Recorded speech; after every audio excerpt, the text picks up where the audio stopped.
Guys, നമ്മളുടെ പറമ്പയ്ക്ക് കുറച്ച് ദിവസം മുന്നേ ആയി തയ്യലൊക്കെ കൊണ്ടുവച്ചിട്ട് ഇനിയിപ്പോൾ അതിൻ്റെ മാറ്റങ്ങളൊക്കെ നമുക്കൊന്നും കൂടി നോക്കാം. ഇത് 2 തെങ്ങാണ് കേട്ടോ. ഇനി നമുക്കറിയാം, ഇത് വിയറ്റ്നാം ചക്കയാണ്, ചിലർക്കൊക്കെ അറിയായിരിക്കും. ഇത് 3 കൊല്ലം കൊണ്ട് കായ്ക്കുന്നതാണ്. കുള്ളൻതെങ്ങ്. പിന്നെ ഇത് വിയറ്റ്നാം ഗുവ.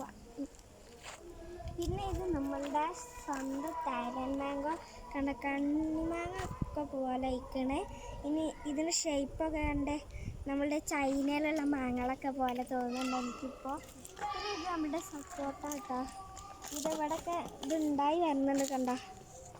നമുക്ക് ഇതൊക്കെ ഉണ്ടാവുന്ന കാണുമ്പോൾ എന്തായാലും സന്തോഷം പോലെ ആയി. ഇനി നമുക്ക് അടുത്തയിലോട്ട് പോകാം.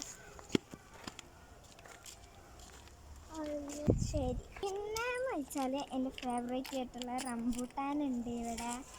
പിന്നെ അത്ര ഇഷ്ടമൊന്നല്ല, എന്നാലും നമ്മൾ വെച്ചിരിക്കുന്നതൊന്നും വേണ്ടിരിക്കും. പിന്നെ നമ്മൾ പിന്നെ വന്നിട്ടുണ്ടെന്ന് വെച്ചാൽ നമ്മളുടെ തറ കാണിക്കാനായിട്ടാണ്. അവിടെ അതാ നമ്മളുടെ കിണറുണ്ട്, നമുക്ക് ഇനി അവിടേക്ക് പോവാം. എന്നാൽ